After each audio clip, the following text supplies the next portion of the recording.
नया नया यही फागुन में शादी होके बेचारी शादी होल बहु रतिया के, लेकिन गौना नहीं के भई वो बेचारे ये रतिया के पति बेचारे बाहर बारे और रतिया को हदरी काहे राजा जी दशहरो बीत गए, दिवालियों बीत गए, छठो बीत गए, का होलियो बीत जाई का। ए राजा जी सुनी ना, होली में जब जब बसंती प्यार बहुत राजा जी तब तब हमार जवानिया छन छन करता है राजा जी। अब जब जब अमुआ के डलिया पर कोयल बोला था तब तब राउर याद आवता है राजा जी। ये काम करी ना रहुआ कि जल्दी फ्लाइट धो के घरे आ जाए। देखिए कौन भाव में औरत को होती कि अरे अमुआ के डलिया पर अरे बोल रे कोयलिया होलिया आई राजा जी। अरे अमुआ के डलिया पर बोल रे कोयलिया होलिया आई राजा जी। होलिया आई राजा जी त कहिया लेके आई बडोलिया होलिया आई राजा जी। होलिया आई राजा जी।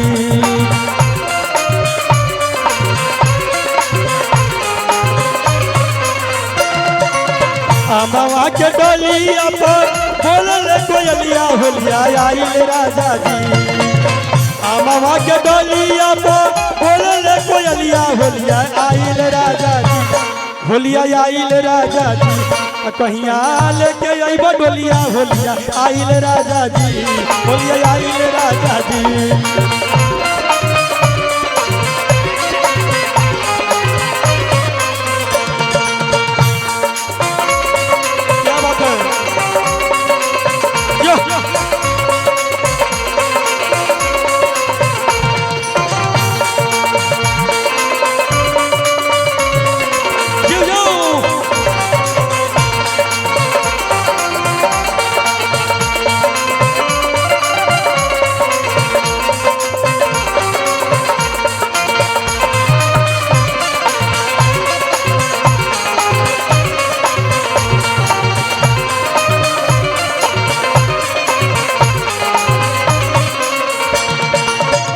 और कहता क्या कहता रे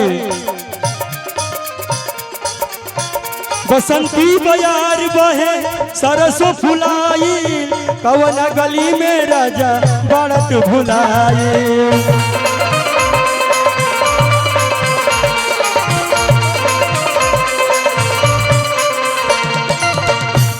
और कहता रे बतिया बसंती बयार बहे सरसों फुलाई कवन गली में राजा बड़त भुलाई।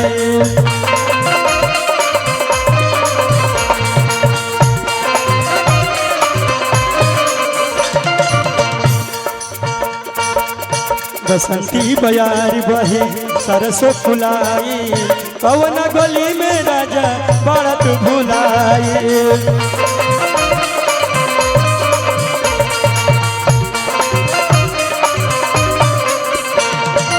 और कहता टूट जाता हूँ कि नहीं, टूट जाता हूँ कि नहीं ऑटो तट चोलिया होलिया आई राजा जी।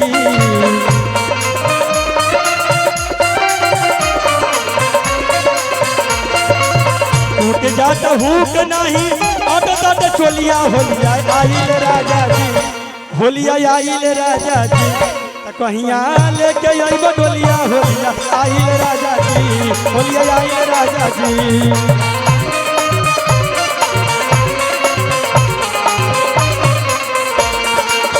क्या बात है।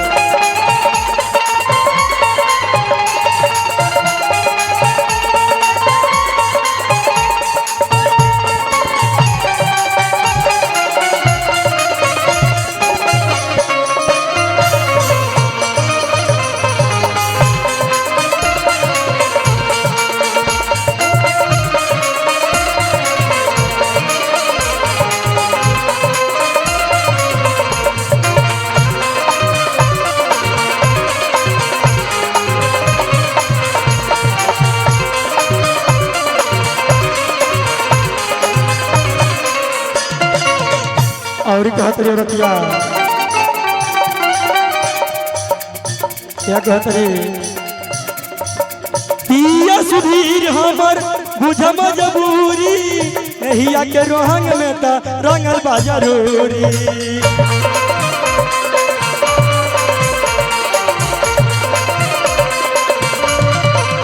और कहत रे रतिया ए राजा जी पिया सुधीर हमर बुझम जबूरी नहिया के रंग में त रंगल बा जरूरी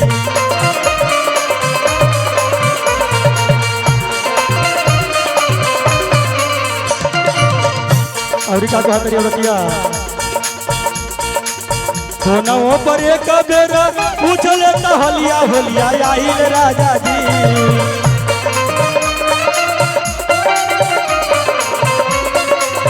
सोना पर एक बेर पूछले त हलिया होलिया आइल राजा जी होलिया आइल राजा जी कहिया लेके आई बडोलिया होलिया आइल राजा जी होलिया आइल राजा जी